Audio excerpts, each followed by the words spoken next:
Hey. Time for an out of this world story from rSpace.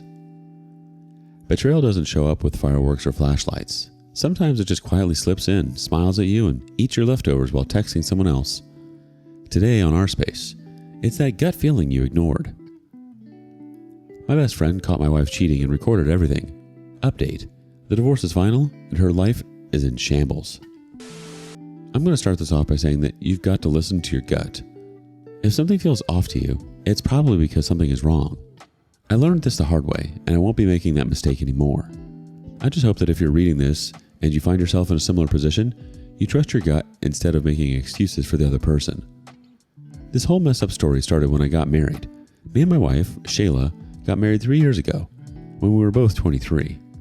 We were both pretty young, didn't have much to our name, and thought love would be enough to carry us through. It did for a while, and then the honeymoon phase ended. After that, we were young, stupid, and in over our heads. But we matured slowly and figured things out. And by some miracle, we managed to stay together through a really rough patch. It made us feel like our relationship was unbreakable. If we could make it through that, then we could make it through anything, right? Well, obviously not, or I wouldn't be posting here. It's crazy how much I thought we were going to make it to the very end at one point. Everything fell apart. But it didn't happen gradually, and it wasn't some dramatic explosion. The truth is, I have no idea when everything came crashing down. All I knew was that, on the face of it, things were still fine. But there was this nagging feeling in my gut telling me that something was wrong. Maybe it was intuition, or maybe my subconscious had just picked up on some signs that I was overlooking. Whatever it was, I ignored my gut feeling. Well, I mostly ignored it. I tried to talk to her one time about it. I asked her if she had any complaints about the relationship. I told her to let me know if there were any ways I could be better or more attentive partner. I really tried to open up a clear dialogue with her just to see if I could get to the bottom of the weird feeling I'd been having. She just told me everything was fine. If you've dealt with women enough in your life, then you know that things being fine doesn't necessarily mean they're telling the truth. But I took it as the truth in this case. There was nothing I could do to be a better partner for her. There was nothing more she wanted. I didn't fully believe it, but I accepted her answer at face value. What guy wouldn't be excited to hear that he's already the perfect partner? I thought I was nailing it. I probably would have kept living in ignorance if not for a complete coincidence. A friend of mine, Andrew, was downtown in some personal business when he thought he recognized Sheila. She was standing in front of an apartment building, looking like she was waiting for someone. He said he was stepping over to say hi when she embraced some guy who stepped out of the building. He was an older guy, John Hamm type, according to Andrew. The moment he saw them embrace, he pulled out his phone and started recording them from the distance. I've seen the video and watched it a dozen times, trying to convince myself that it wasn't Sheila. It was. There's no fooling myself about that. In the video, I watched her snuggle into this guy's chest as they walked down the street. He had his arm around her waist in a way that made it painfully obvious what the two of them had going on. You wouldn't hold a friend or a relative the way that guy was holding her. Andrew stayed a good distance behind them and zoomed in with his phone. It made the video blurry and jumped around a lot more, but he kept them in frame. They were out for a nice leisurely stroll, and they walked for another 7 minutes before they reached their destination. Even with how much this video had devastated me, I can't help but respect Andrew's commitment to exposing Sheila and making sure I knew the truth. He kept them in frame the whole time, and despite the fact that he had to follow them that long, he got the job done simply so I could know what was going on in my marriage. The video ended with the two of them heading into a restaurant together. It was an expensive place, the type of place the two of us would go to once every few months. Something about that pissed me off.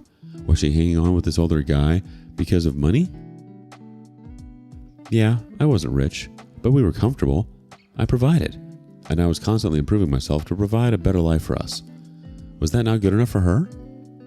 Andrew came over to show me the video in person. He'd wanted to call me as soon as he saw them head into the restaurant, but it was so out of the way that he was worried they would have left by the time I could get there, and that it wasn't worth my time trying to leave my house in a frenzy. After that, he said it didn't seem right to send it to me over the phone, so he had to come over. I remember feeling numb when I saw it. There was no questioning what was going on in the video. She'd met up with some guy in front of his place, and they'd gone out to eat nearby. She probably went back to his place after that. She was having an affair with John Hamm, and I was sure of it. This wasn't the kind of situation that could be explained away with, "It's not what it looks like." She lost any benefit of the doubt because she hadn't told me she was going to eat with anyone. If she had, I would have assumed it wasn't what it seemed to be. There was a part of me that couldn't believe that she had done this. We'd fought so hard for our relationship, made it through so much together, and she just threw it away. There was another part of me that was telling me, "I told you so," the part that had given me all the warnings that I had ignored. I almost felt like the whole thing was my fault, but I knew the only guilty person here was the one doing the cheating. You genuinely can't blame yourself for whatever a cheating partner decides to do because you have no control over any of it. Andrew had my back through it all. I ranted and vented, and he sat there and listened. He came in with some good advice and support when I needed it. He told me that I needed to confront her as soon as possible. I knew he was right. When Shayla got home later, she tried to hug and kiss me like she usually did. I gently stiff-armed her to the side and told her we needed to talk. She looked completely shocked that I would physically reject her hug. She asked what was wrong, but I just walked into the living room and sat down on the couch. She sat down beside me and asked what was wrong again. I pulled up Andrew's video and threw my phone into her lap. She was confused at first, but I felt her stiffen when she realized what she was looking at. "Babe, it's not what it looks like." That part pissed me off because I had anticipated that would be the generic answer I'd get when I confronted her. I don't know why cheating partners are programmed to automatically say that. What it looks like was bad enough that she should have told me herself before I got to this point.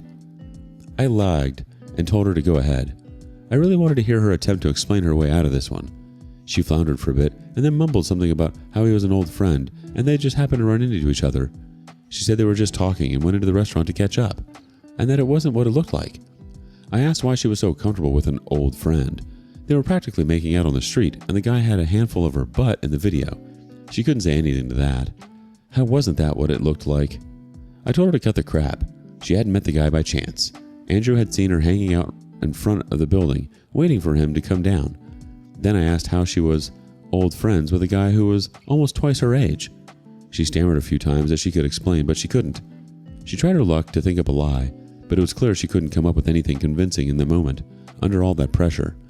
After a few seconds of failing to force out an excuse, she dropped her head into her hands and started crying. Her tears didn't bother me. I knew she didn't feel guilty. She was just panicking that she'd been caught, and she had failed to cover her tracks. When she could finally talk again, she didn't apologize.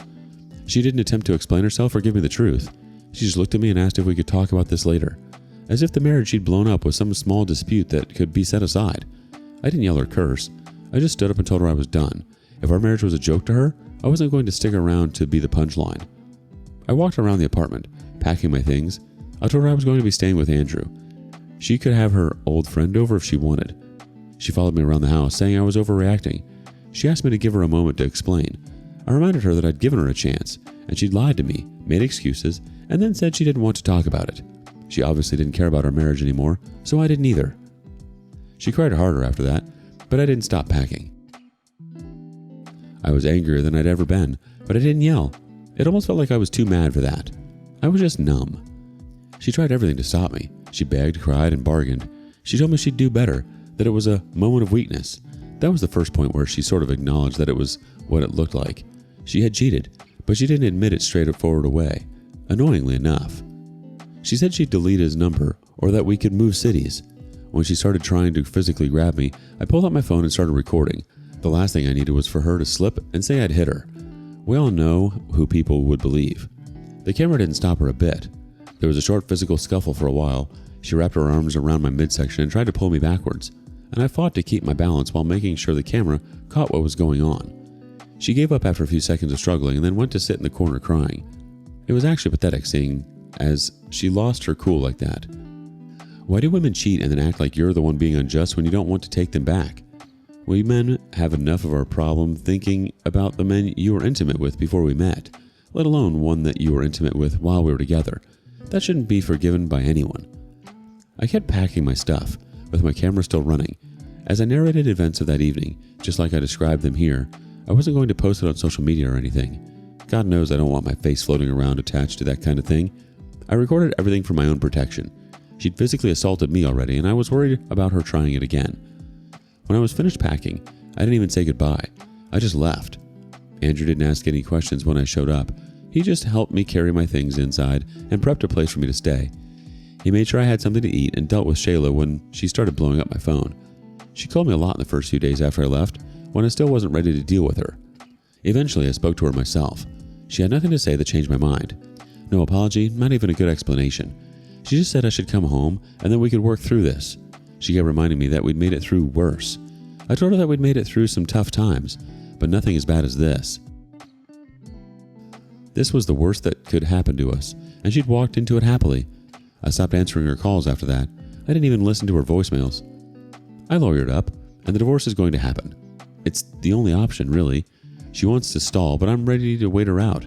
She'd threatened not to sign anything unless we got to couples counseling first. That gave me a good laugh. Why couldn't she propose that we do that before she had her moment of weakness? There's nothing for us to work out anymore. We've crashed and burned, and all I can do is pick up my own pieces. You did everything right, OP. Communicated, opened up, gave her a chance to be honest, and she chose the deny, deflect, cry playbook instead. That says more about her than it ever will about you. Update. Shayla made good on her threat to stall the divorce. She actually tried to refuse to take the divorce papers when they were handed to her. After that, she made a big fuss about not signing them. I didn't let it bother me. I wasn't in any rush for the divorce to go through. I wouldn't play her game. Eventually, she stopped stalling. I guess she found out that the divorce would go on whether she signed or not, and that she'd be in a much worse position if she didn't. I was glad that we could move on, but she wasn't done trying to make things difficult for me. For starters, Sheila refused to give me any information about her sugar daddy. In the end, that wasn't as big of an obstacle as I thought. I found a guy online, Venmo'd him $50, and he used this guy's picture and building address to figure out who he was. Guess what? Our John Hamm lookalike was married with 2 teenage kids. I shot off a message notifying his wife of her husband's charitable actions and made sure to include the video evidence. I wasn't going to let Shayla's affair partner ruin my marriage and walk away with it. I felt bad for the wife and children, but they deserved better too. I remember being very unsure about how his wife was going to take it because there are some out there who would prefer not to know. Thankfully, she was grateful. His wife sent me a long, emotional message thanking me for letting her know. It turns out that she'd known about her husband stepping out on her for a long time, and she'd been miserable because of it. But this was the first time that she had concrete evidence. She asked for permission to use the video in her own divorce proceedings, and I gave it to her enthusiastically. There was something cathartic about knowing that Shayla and her affair partner were both going to pay for what they'd done. I couldn't imagine their relationship would make it through this either. Men like John weren't looking for a full relationship with women like Shayla. They were looking for a hot young thing to have fun with. And now that she'd ruined his marriage, he'd drop her like yesterday's trash. Funny enough, kind of seems like the kind of thing that Don Draper would do too. The divorce was finalized a few weeks ago, and I couldn't be happier. For one thing, I'm free of that woman. For another, Shayla's life has fallen apart. The divorce didn't go her way. The judge didn't look too kindly on her attempts to drag things out at the beginning. Then there was the infidelity. There was video evidence of her affair, which was bad enough, but it got worse for her when we brought in the messages from John Hamm's wife. Shayla had destroyed not one, but 2 marriages with her actions. My lawyer made her out to be selfish for making demands after damaging so many people's lives. It worked, mostly. The more Shayla fought for something, the more my lawyer dragged her through the mud. She and her lawyer had to pick their battles, and they lost most of them. At the end of it all, she only got what really belonged to her. Her share of the money from the joint account and everything that belonged to her. She got the apartment too, but that was hardly a win for her. I pretty much gave it up, since the rent would be too steep for me to afford on my own. She didn't make as much as I did, and I was sure she'd drop the place in a month. There was no way she'd be able to keep that place on a daycare teacher's salary. To my surprise, she didn't. She tried to hold on to the place and keep up appearances. She's probably hoping John Hamm or some other sucker would come around and pick up the slack. That never happened because she eventually moved out. That part made me happy too, because it was one less thing that she inherited from her marriage. A couple of weeks ago, Andrew updated me on her. He admitted that he had a mutual friend who had been letting him know what was going on with her. He asked me if I wanted him to tell me about her, and I told him to go ahead. Things were worse for her than I thought. She was broke and struggling. She'd stretched herself thin trying to hold on to the apartment. Now she was living with her mom, trying to recover financially. I was surprised to hear that. She didn't hate her mom or anything, but they didn't get along. She said her mom was controlling and always in her business when they lived together. The fact that she was back under her roof was proof that she really had no other options. I felt pretty satisfied with that. I'm surprised I didn't feel much sympathy. I was also surprised to hear that she'd lost her job, but it made sense once Andrew explained what had happened. You see, Shayla was a daycare teacher. Word got around about her divorce and how she was responsible for it. There were whispers among the parents at first, but nothing that could threaten her job. Some people even reached out to her to show sympathy, but that all changed when someone found out about how she'd ruined John Hamm's marriage. It turns out that parents aren't too keen on keeping a homewrecker look after their children. Some moms were even worried about her making moves on their husbands when they came by for pickup. When enough moms got together to file a complaint, the daycare had no choice but to let her go, simply to avoid upsetting the clientele. I didn't feel bad for her. It actually made me feel better. I had been worried that she was going to get off easy, but karma had hit her again and again. Everything she was going through was her own fault. Not only did she lose her job, but she became the subject of gossip. Andrew has been a real friend through all of this.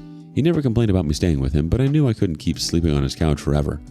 I found a nice apartment, one that was just big enough for one person. More importantly, it was cheap enough for a single person. I wouldn't go broke trying to keep it. And Shayla? She hasn't gotten in touch with me again, and I stopped bothering to keep up with her. She's not my wife anymore. I don't even like calling her my ex. She's just some woman who used to be my life, and now she means nothing to me anymore. I've got the rest of my life to live, and I'll be doing that without her. I'm not gonna lie, it's satisfying to see karma land on time for once. Not because you were hoping for her life to fall apart, but because people like her rarely get consequences that match the damage they cause. Now Shayla's just someone you used to know, a cautionary tale with a pretty face. Good riddance. Do you think people like Shayla ever genuinely regret what they've done? Or do they only feel sorry when the consequences finally catch up with them? Share your thoughts with us in the comments below. And thank you for joining us today on rSpace. Be sure to like and subscribe and hit that notification bell so you don't miss out on our next video. Until next time.